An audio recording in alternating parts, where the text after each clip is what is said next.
biz kifayət qədər zəhmətkeş, kifayət qədər yaradıcı xalqıq. Burada indi bir neçə dəfə sizinlə də söhbətimizdə mövzuya toxunmuşuq. Ən böyük problemlərdən biri Azərbaycanın intellekt axınının olmasıdır. Azərbaycan gənclərinin öz xoşbəxtliyini, gələcəyini Azərbaycandan kənarda axtarmağa məcbur olmasıdır. Yəni, heç kəs könüllü olaraq öz vətənini, öz torpağını tərk edib getməz. İndi bəzən onları tənqid edirlər, deyirlər, bunlar qoyublar. Kefindən getmirlər ki. Baxırlar ki, burada karyera qurmaq çətindir, burada rüşvətxorluq var, burada belə deyək ki, tribalizm var, burada dostbazlıq var, sədaqət prinsipləri var. Burada hansısa bir vəzifədə çalışırsansa, hökmən gərək hakimiyyətdə olan qüvvəni təbliğ edəsən və s. Yəni, bütün bunlardan gənclər qaçırlar və Azərbaycanı tərk edirlər. Öz xoşbəxtliklərini, öz karyeralarını Azərbaycandan kənarda qurmağa çalışırlar.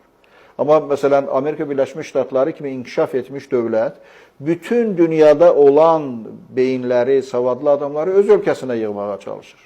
Müxtəlif proqramlar var ki, o proqramlar vasitəsilə çalışırlar ki, dünyanın harasında olursa olsun, talantlı, istedadlı, bacarıqlı, qabiliyyətli bir adam varsa, yaradıcı bir adam varsa, istəyirlər ki, onu öz ölkələrinə gətirsinlər. Avropa dövlətləri həmin siyasəti yürüdürlər. Yəni, amma bizdə bu siyasət yoxdur. Yəni, bunun özü Azərbaycanın gələcəyi üçün problemlər yaradan məsələlərdən biridir. Yəni, biz genofondumuz barədə düşünməliyik və bu məsələləri həll etmək üçün də Azərbaycanda istedadlı, qabiliyyətli, bacarıqlı insanlara fərqli şərait yaradılmalıdır.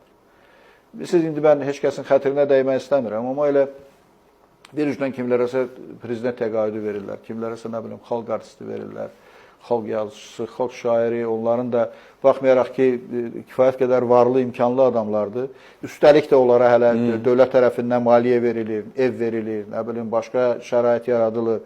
Amma bu yaradıcı adamlar, qabiliyyətli, istedadlı adamlar var ki, məsələn, yaxşı rəssam ola bilərlər, yaxşı yazıcı ola bilərlər, yaxşı bu kompüter mütəxəssisi ola bilərlər, nələrsə icad edə bilərlər, amma onlar heç yaşayış səviyyələri burada normal olmadığı üçün gedib xarici ölkələrə üst tutmaq məcburiyyətində qalırlar ki, orada da yəni bir karyera qurmaq üçün onların ya vaxtı olmur, imkanı olmur, o şəraitə uyğunlaşana qədər, ora adaptasiya olana qədər görürsünüz ki, yaşları keçir artıq. Yəni buna görə bu məsələlərə diqqəti artırmaq, məsələlər barədə düşünmək, məsələlərlə bağlı xüsusi dövlət proqramları olmalıdır ki, məsələlər həyata keçirilsin.